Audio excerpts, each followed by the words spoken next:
E na aula de hoje nós vamos falar sobre um pensamento judaico que tem a ver com os nossos atos e nos conduz a uma reflexão íntima, pessoal. Como será o meu julgamento aos olhos de Deus? Será que eu serei uma pessoa recompensada ou serei castigado por ter sido uma pessoa má? Será que eu acredito que haverá um julgamento? É disso que trata o 11º princípio da fé judaica e a gente vai falar na aula de hoje.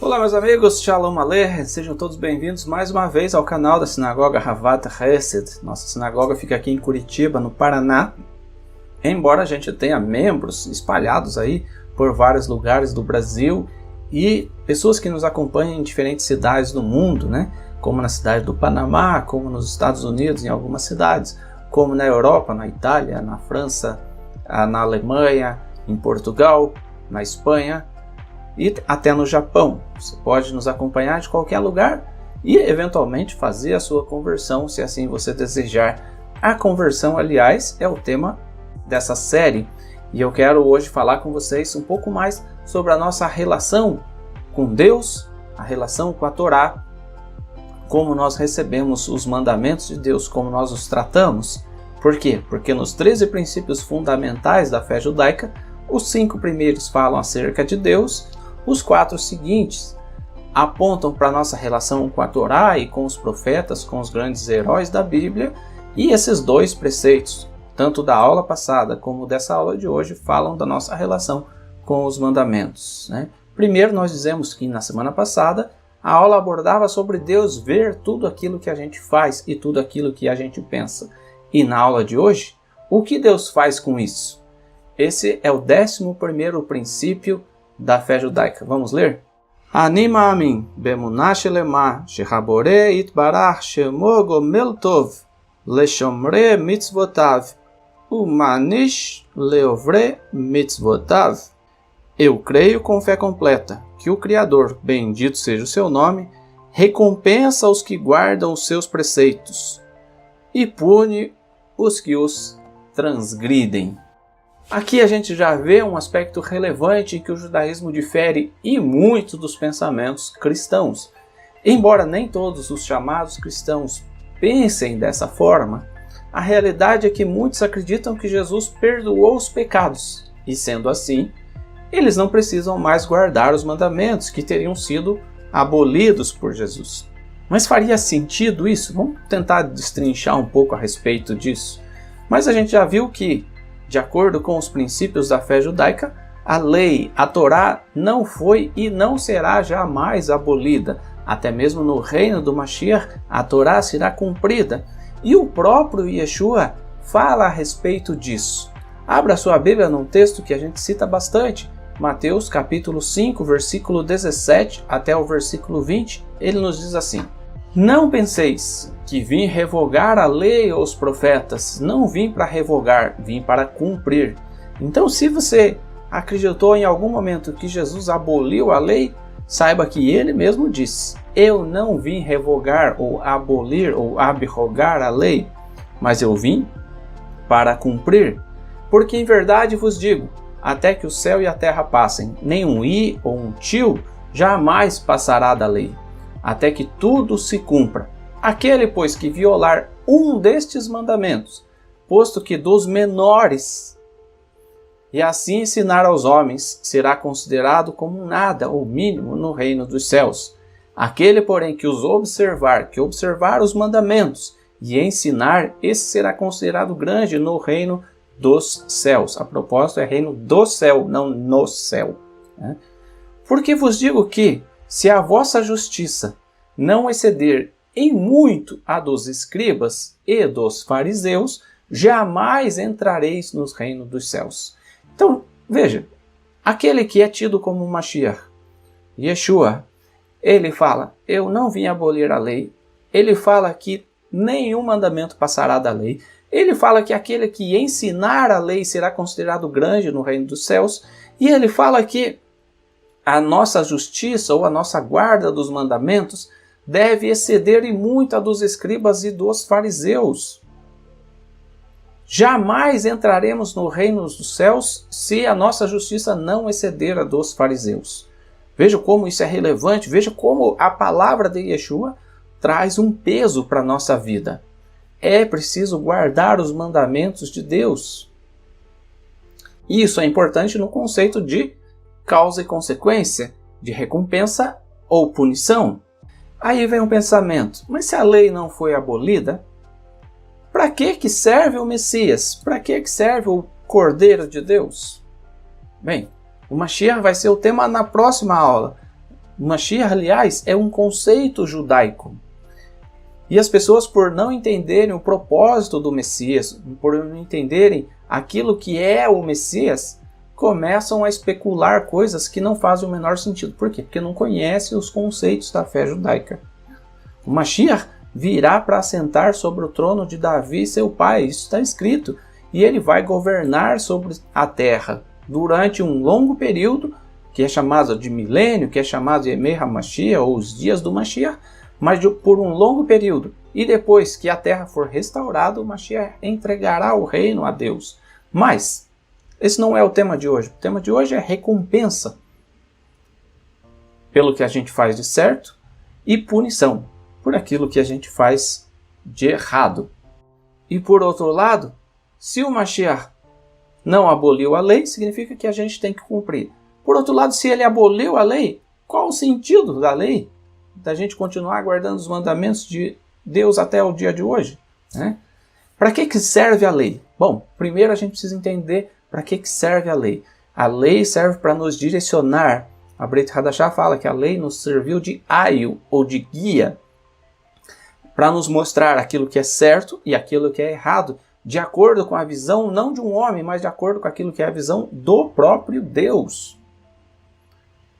E a gente acredita que Deus, como nosso Criador, deve saber o que é melhor ou pior para nós, né? Então, se a gente sabe que Deus conhece aquilo que é melhor para nós, por que não obedecermos aquilo que é a vontade de Deus? Como pais, qual a nossa forma de agir com relação às nossas crianças? Nós orientamos, nós apontamos o certo e errado para as nossas crianças. Quando elas erram, nós as corrigimos. Quando acertam, muitas vezes nós a recompensamos. E de onde vem isso tudo? Do instinto. Do instinto. Será? Não, do instinto não. Vem da causa e consequência. Vem da vontade de Deus. Não é um instinto natural. É a vontade de Deus. Deus espera que aquilo que a gente ensine para os nossos filhos, a gente também possa aprender com ele. Agora imagina que você agisse como você espera que Deus haja com você, né? Então vamos lá, Jesus aboliu a lei, eu não preciso guardar os mandamentos, embora os mandamentos estejam lá. Aí, a gente faz tudo errado. E Deus nos recompensa nos dando uma morada no céu. Que tal a gente transferir isso para o pensamento com relação aos nossos filhos? Você fala para o seu filho, olha, eu preciso que você estude, e ele não estuda. Daí ele não estuda, você vai lá e faz o que com ele? Você dá um presente para ele. Que bom que você não estudou. Você fala para o seu filho, arruma o seu quarto, e ele não arruma. Daí você vai lá e o recompensa. Como? Dando presentes. Não, não é assim que a gente age, né? A gente corrige os nossos filhos. Imagina se eles soubessem que, independentemente dos atos que eles tomassem ao longo da vida, eles seriam recompensados positivamente. Qual o estímulo que eles teriam para a vida deles? Qual a razão deles se esforçarem para serem pessoas melhores, se agindo tudo errado eles vão receber o bem? Então por que a gente pensa que, descumprindo os mandamentos de Deus, Deus vai nos dar um lugar no céu? Tem alguma coisa errada nisso aí, né? Na canção Igdal, escrita aí há 700 anos atrás, nós temos assim: recompensa os bons segundo os seus merecimentos e pune os maus segundo a sua maldade. É a lei da causa e consequência. Se nós acreditamos que, independentemente dos nossos atos, Jesus já perdoou, nós estamos salvos, qual a razão da gente almejar ser pessoa melhor, cumprir os mandamentos, evitar pecar? Para que evitar pecar se a gente já está salvo?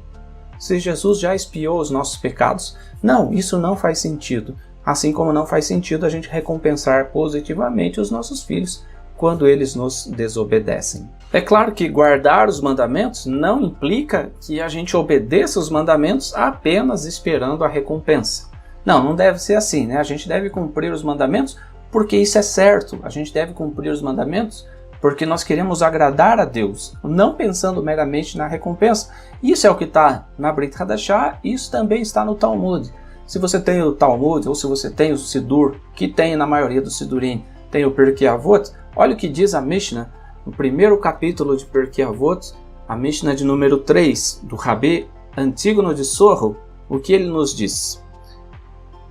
Ele, Antígono de Sorro, discípulo de Shimeon Hatzadik, ou de Simão o Justo, dizia: não sejais como os escravos, que servem a seu senhor na esperança da recompensa, mas sim como os servidores que não esperam nenhuma remuneração. Assim, o temor de Deus será convosco. Então, o temor de Deus, nós servimos a Deus pelo temor, pela reverência, pelo respeito, pelo amor. Você não gostaria que seus filhos te obedecessem apenas porque eles têm medo de você? Você não gostaria que seus filhos te obedecessem apenas porque eles querem uma recompensa? Você gostaria que seus filhos te obedecessem porque eles te amam, porque isso é certo? Porque você sabe o melhor para eles. E esse é o mesmo propósito. E eles fazendo aquilo que é certo, fazendo aquilo que você como pai os tem instruído, eles vão ser recompensados. E nós, de igual forma, fazemos a vontade de Deus pelo temor dos céus, pelo desejo de agradá-lo, pelo desejo de fazer o melhor para a vontade de Deus. E aí, Deus, como um bom pai, há de nos recompensar, segundo a vontade dele e no tempo certo. Isso também está nas palavras do Novo Testamento, como eu disse. Muitas vezes as pessoas falam: não, você está no Antigo Testamento, você está no tempo da lei. Mas veja o que diz o apóstolo Paulo na carta aos Colossenses, no capítulo 3, do versículo 22 ao versículo 25. Servos, obedecei em tudo ao vosso Senhor segundo a carne, não servindo apenas sob vigilância, visando tão somente agradar aos homens, mas em singeleza de coração, temendo ao Senhor. Imagina quando a gente trabalha para alguém, a palavra de Deus nos inspira a fazermos o melhor, sermos o melhor funcionário, não para ser visto, não por causa de recompensa, mas porque isso é certo, temendo a Deus. Tudo quanto fizerdes, fazei-o de todo o coração, como para o Senhor, como se estivéssemos fazendo para Deus e não para os homens, cientes de que, olha só o que diz o apóstolo Paulo, cientes de que recebereis do Senhor a recompensa da herança. Ao Mashiach, o Senhor é que estáis servindo, pois aquele que faz injustiça receberá em troco a injustiça feita. Veja, causa e consequência. Se você faz o que é injusto, receberá em troco a injustiça feita. E nisso não há acepção de pessoa. Não é porque eu sou judeu, não é porque eu sou cristão, não. Quem faz certo será recompensado positivamente. Quem faz errado será recompensado com um castigo. Shaul HaShaliach deixa isso muito claro para nós. Mas vamos nas palavras do Apocalipse de João, no livro da Revelação, capítulo 22, no versículo 12, nos diz assim: e eis que cedo venho, e o meu galardão está comigo, para dar a cada um segundo a sua obra. Veja, o apóstolo Paulo, a Torá, a fé judaica, Yeshua, a revelação de João, todos eles apontam para uma coisa: Deus vai recompensar a cada um segundo a sua obra. Ah, mas onde fica Yeshua? De novo, ele trouxe para nós a expiação do pecado? Tudo bem, mas não é por causa disso que eu vou viver uma vida de pecado. Todos nós teremos uma vida de acordo com aquilo que a gente acredita. Devemos ter uma vida de acordo com a Torá. Se você não escolhe o caminho da Torá, você está no caminho, vamos dizer assim, errado. Mas daí alguém pode nos dizer: ah, mas você é cristão, você está falando de Jesus, de Yeshua. Não, eu quero ver isso no conceito judaico no Tanar. Não pode mostrar no Novo Testamento. Não, eu mostrei para que você entenda que mesmo no Novo Testamento, nós seremos julgados segundo as nossas obras, segundo os nossos atos. Fica ainda mais fácil a gente mostrar no pensamento judaico. E para isso, mais uma vez, eu vou pegar e mostrar para vocês o que está escrito nesse livro aqui, Ani Maamin, do Rabbeinu Aryeh Kaplan, na página 87, ele nos diz assim: a maior recompensa possível é o mundo vindouro, enquanto a maior punição possível é ser excluído dele, é não participar do mundo vindouro. A Torá nos ensina este princípio no seguinte relato. Moisés disse a Deus, está lá em Êxodo capítulo 32, do versículo 32 até o versículo 35. Vamos ver o que Moisés disse a Deus. Agora, pois, perdoa-lhe o pecado, ou se não, risca-me, peço-te, do livro que escreveste. Olha, de novo falando do livro, já falamos de Apocalipse, que também menciona esse livro, já falamos de outros conceitos judaicos, e aí Moisés pede para que Deus risque do seu livro o nome dele, se não perdoar os pecados dos filhos de Israel com o bezerro de ouro. Mas veja a resposta de Deus. Então disse o Senhor a Moisés, Êxodo capítulo 32, versículo 33, riscarei do meu livro todo aquele que pecar contra mim. Feriu, pois, o Senhor ao povo, porque fizeram o bezerro que Arão fabricara. Isso mostra como Deus distingue entre o obediente e o pecador, recompensando um e punindo o outro. Então está muito claro na Torá. Então disse o Senhor a Moisés, riscarei do meu livro todo aquele que pecar contra mim. Não acredite que vivendo uma vida pecaminosa, isso vai te fazer garantir o céu. Não acredite que desobedecendo os mandamentos de Deus você vai herdar o céu ou a terra. Não acredite que Jesus vai te levar para o céu. Não acredite nesse tipo de pensamento, porque isso não é bíblico. O que é bíblico? Deus vai recompensar os filhos da obediência, dando a eles a terra prometida. E o que não é bíblico? Deus vai recompensar qualquer pessoa só porque ela acredita em Jesus. Isso não é bíblico, tá? E lá na Torá já mostra que Deus puniu aos filhos de Israel porque adoraram o bezerro de ouro que Arão havia feito.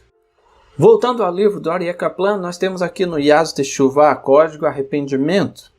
Quando um indivíduo ou uma nação pecam, eles merecem uma punição. E Deus sabe qual é a punição apropriada. Em alguns casos, a pessoa é punida através do seu corpo, enquanto em outras ela é punida através da perda de suas posses. Então, às vezes, Deus enviava uma doença. Às vezes, Deus tirava os bens, as posses das pessoas. Em outros casos ainda, a sua punição pode envolver seu filho menor, filho que não fez bar mitzvah ainda, né? Crianças menores de 13 anos. Pois as crianças pequenas, que ainda não são obrigadas a observar os mandamentos, são consideradas como posse da pessoa. A Torá diz, em Deuteronômio 26, versículo 14, os filhos não morrerão por causa do pecado de seus pais. Todo homem morrerá pelo seu próprio pecado. Alguns usam esses versículos aqui para dizer, tá vendo que ninguém morre pelos pecados dos outros. Não, aqui está falando da relação pais e filhos, né? Isto, porém, não se refere a crianças pequenas, mas apenas aos adultos, que têm plena responsabilidade por seus atos. Ou seja, de acordo com o Aryeh Kaplan e de acordo com o pensamento judaico, cada um de nós é responsável por seus próprios atos. Há alguns casos em que a pessoa é punida no mundo vindouro. Então, às vezes, as pessoas acham assim, fulano faz tudo errado e ainda assim Deus não o castiga. Fulano, aquele político, é ladrão e tudo, e ele não recebe. Calma! Você precisa entender quais são os propósitos de Deus. Há alguns casos em que a pessoa é punida no mundo vindouro e absolutamente nenhum mal lhe acontece neste mundo. Em outros casos, o indivíduo pode ser punido tanto neste mundo como no próximo. Isso só ocorre quando a pessoa não se arrepende. Quando ela se arrepende, seu arrependimento é como um escudo que a protege de problemas. Faça Teshuvah. E assim como uma pessoa pode pecar através de seu próprio livre-arbítrio, ela também pode se arrepender através de seu próprio livre-arbítrio. A principal recompensa do justo está no mundo vindouro. Ela é uma vida que não termina com a morte e um bem que não é misturado com nenhum mal. A Torá assim diz, Deuteronômio capítulo 22, terás o bem e teus dias serão prolongados. Segundo a interpretação de nossas tradições, isso significa terás um bem em um mundo onde tudo é bom, e teus dias serão prolongados em um mundo que dura para sempre. Este é o mundo vindouro, este é o Olam Rabá. Então a gente já viu aqui, nesse shiur curto de hoje, que nós somos livres para fazermos o que quisermos, mas haverá um tempo de castigo ou de recompensa, e que as nossas atitudes vão determinar. Agora vamos ler o que nos diz o profeta Ezequiel no capítulo 7. Embora nem todos os mandamentos apontem para o futuro, apontam para causa e consequência, para recompensa e punição, para Deus julgando a todos nós. Ezequiel capítulo 7, versículo 8 e 9 nos diz assim: Agora, em breve, derramarei o meu furor sobre ti, cumprirei a minha ira contra ti, julgar-te-ei segundo os teus caminhos, e porei sobre ti todas as tuas abominações. Julgar-te-ei segundo os teus caminhos. Entenda isso. Os meus olhos não te pouparão, nem terei piedade. Segundo os teus caminhos, assim te castigarei. E as tuas abominações estarão no meio de ti. Sabereis que eu, o Senhor, é que firo. É claro que nem sempre a recompensa e a punição vêm nos dias atuais. Como a gente já citou, às vezes a punição vem nos dias atuais. Às vezes a punição vem através dos nossos filhos pequenos. Às vezes a punição vem através de uma enfermidade. E às vezes a punição virá apenas no mundo vindouro. Isso cabe a Deus, assim como a recompensa. E claro que haverá um tempo de recompensa para cada pessoa. Lá no Pirkei Avot, no capítulo 2, na Mishnah de número 21, nós temos escrito assim: Rabi Tarfon, que foi quem escreveu. O mesmo Rabi Tarfon dizia assim: não és obrigado a acabar o trabalho, mas não lhe podes recusar o teu concurso. Se tiveres estudado muito a lei divina, o teu prêmio será grande, e o patrão será exato no pagamento do teu salário. Lembra-te, porém, que a recompensa dos justos está no mundo futuro. Não trabalhe esperando a recompensa apenas nessa vida. Shaul Hachalia fala, se eu esperar no Mashiach apenas nessa vida, eu sou o mais miserável de todos os homens. Então, a nossa recompensa não está nessa vida. A gente semeia para o Olam Rabá, semeia para uma vida no futuro, na presença de Deus, nos dias do Mashiach e no reino, no Olam Rabá. E esse pensamento do Rabi Tarfon, que fala que a recompensa dos justos está no mundo vindouro, isso também está na Brit Hadashah, lá em Apocalipse. Vamos ver o que nos diz Apocalipse capítulo 11, versículo 15 e versículo 18. O sétimo anjo tocou a trombeta, e houve no céu grandes vozes dizendo: o reino do mundo se tornou do nosso Senhor e do seu Mashiach, e ele reinará pelos séculos dos séculos. Versículo 18. Na verdade, as nações se enfureceram. Por quê? Porque os reinos do mundo passaram a ser de Deus e do seu Mashiach. Aí isso causa a fúria das nações.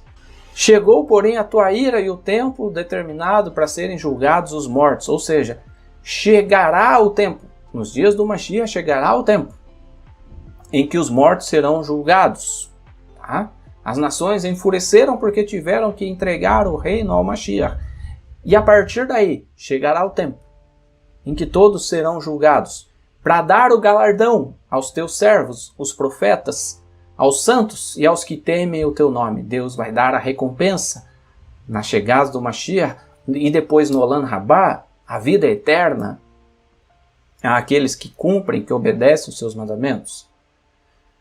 Tanto aos pequenos como aos grandes, todos receberão a recompensa no tempo certo. E para destruires os que destroem a terra. Veja, Deus vai destruir aquele que destrói a terra. Todo aquele que vai contra o propósito, tudo aquilo. O que é a terra? A terra é a criação de Deus. Os homens que destroem a criação, aquilo que Deus falou, é que tudo é muito bom. Deus vai destruir. Hoje? Não, no futuro. Está escrito também, Bem-aventurado e santo aquele que tem parte na primeira ressurreição. Sobre esses não tem poder a segunda morte, mas haverá a segunda ressurreição, a do castigo para os ímpios. Vamos estar na primeira ressurreição, através da guarda dos mandamentos, através da aceitação, da expiação dos nossos pecados, através de uma vida de bons atos. A gente é que escolhe se a gente vai estar nisso, ou se a gente vai estar entre aqueles que ouvirão a sentença de condenação pelos pecados. E são as nossas atitudes, mais uma vez, que vão determinar isso. E eu quero concluir com uma Mishnah que está no Pirkei Avot. Capítulo 3, a Mishnah de número 19. Diz assim: tudo está previsto, e o homem tem o seu livre arbítrio. O mundo é julgado com benevolência, e tudo depende da maioria das ações praticadas. As suas ações é que vão determinar se você vai ser recompensado ou se você vai ser castigado. Que você possa ter uma boa escolha, que você possa refletir, sabendo que Deus recompensa os bons segundo os seus merecimentos e pune os maus segundo a sua maldade. Recompensa ou punição é uma escolha sua. Até a próxima aula, que Deus te abençoe, que Deus te conceda discernimento para escolher entre o caminho da justiça ou o caminho da impiedade. Shalom.